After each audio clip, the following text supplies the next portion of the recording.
Good morning all of you. Previous class में हमने adjective sentence को एक्टिव इनटू पैसिव कैसे चेंज करेंगे वो इम्पोर्टेंट रूल्स के बारे में स्टडी की। एंड इस वीडियो में हम स्टडी करेंगे इंटेरोगेटिव सेंटेंस को पैसिव में कैसे चेंज करते हैं। एडजेक्टिव सेंटेंस क्या होते हैं? Definition of adjective sentence is a sentence that state fact, opinion और आइडिया। वे सेंटेंस जो हमें किसी तथ्य के बारे में कोई विचार या कोई ओपिनियन बताए या कोई हमें किसी भी चीज़ या किसी व्यक्ति के बारे में हमें इंफॉर्मेशन दे, कोई सूचना दे, उस सेंटेंस को हम कहते हैं एडजेक्टिव सेंटेंस, जिसके 2 टाइप्स होते हैं, affirmative sentence and negative sentence. And इस वीडियो में हम स्टडी करेंगे active into passive of interrogative sentence.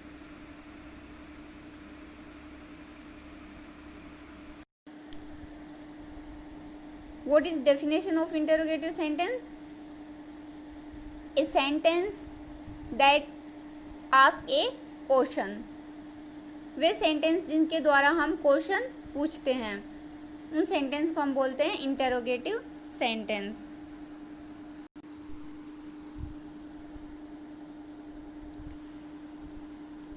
In WH questions, the passive voice begins with the same question word as is used in the active voice। Active voice में question जिस word से start हो रहा है, passive में same वही word, उसी word से पैसिव सेंटेंस स्टार्ट होगा। इट मीन जिस एक्टिव सेंटेंस में WH वर्ड है, पैसिव में सेंटेंस के स्टार्टिंग में वही WH वर्ड आएगा। जैसे what do you want, first WH word कौन सा है? What.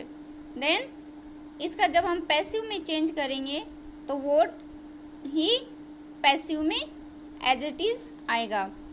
But who change into by whom in the passive voice and is placed in the beginning of the sentence. But who जो WH word होता है, यानी जिसका mean होता है कौन या किसने, इस वर्ड को हम चेंज करते हैं by whom. And by whom को स्टार्टिंग ऑफ द सेंटेंस या beginning of the sentence place किया जाता है, उसको रखा जाता है। जैसे other example is who broke the table. Then sentence के स्टार्टिंग में हम क्या रखेंगे? हु को चेंज करेंगे किसमें? बाय हुम में।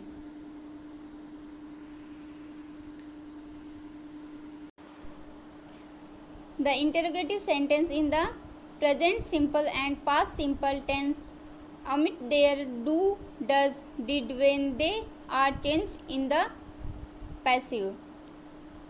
Present simple and past simple interrogative sentence में डू, डज या डिड को एक्टिव से पैसिव में चेंज करते हैं। देन इनको क्या किया जाता है? अवॉइड किया जाता है। डू, डज या डिड को अवॉइड किया जाता है when they are change in the passive. कब? जब एक्टिव से पैसिव में चेंज किया जाए, देन डू, डज या डिड हेल्पिंग वर्ब को हम यूज नहीं करेंगे, उनकी जगह पे अदर हेल्पिंग वर्ब यूज करेंगे।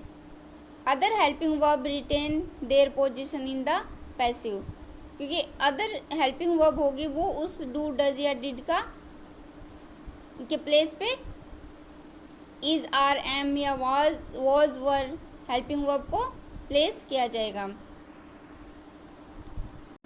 Let's see examples. Does he read a book. Question अगर हेल्पिंग वर्ब से स्टार्ट हो रहा है WH वर्ड की बजाय, अगर इंटेरोगेटिव सेंटेंस हेल्पिंग वर्ब से स्टार्ट हो रहा है, देन हम उसका पैसिव बनाते हैं। देन तो पैसिव भी हेल्पिंग वर्ब से ही स्टार्ट होता है। जैसे डू या डज से अगर सेंटेंस स्टार्ट हुआ है तो उसका पैसिव बनाएंगे। Then is, are, am word से वो सेंटेंस स्टार्ट होगा। अगर डिड से वो सेंटेंस स्टार्ट हो रहा है देन वॉज या वर हमें सेंटेंस के स्टार्टिंग में प्लेस करना है। देन हम does he read a book, then do या डज है देन हम किसका यूज करेंगे यहाँ पे, इज हेल्पिंग वर्ब का according to object a book. Then हम इज हेल्पिंग वर्ब यूज करेंगे। After it change object into subject a book. After third form of the verb read की थर्ड फॉर्म क्या होगी, read. And by and change subject into object he का him.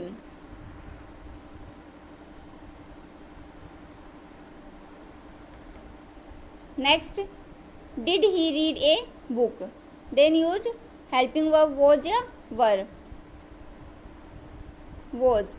After change object into subject of the passive a book. After third form of the verb read and by he को change करेंगे हम object में him. Next do you want a pen, use helping verb is are am, then we place is because a pen। change object into subject and third form of the verb, third form of the verb want, third form wanted is the third form of want and use by and now change subject into object। was he writing a letter, then do does या did इनके अलावा कोई other helping verb से sentence start हो रहा है then हम sentence में अगेन उसी हेल्पिंग वर्ब का यूज करेंगे। जैसे was he writing a letter, then हम यहाँ पे हेल्पिंग वर्ब was से सेंटेंस स्टार्ट हो रहा है देन हम उसका पैसिव बनाएंगे तो सेंटेंस के स्टार्टिंग में वॉज लिखेंगे। And after a letter change object into subject a letter.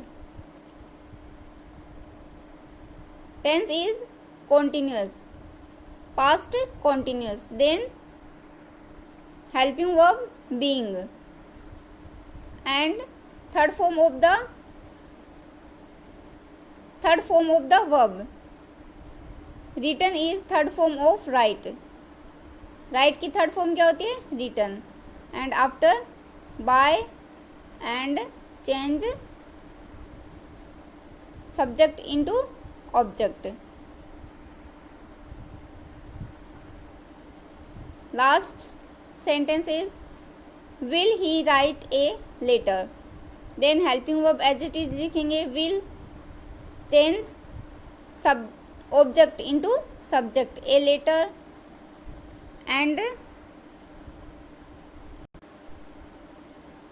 third form of the verb write, written is third form of write and by plus change subject into object। Students, today's your homework is write it in your English grammar notebook।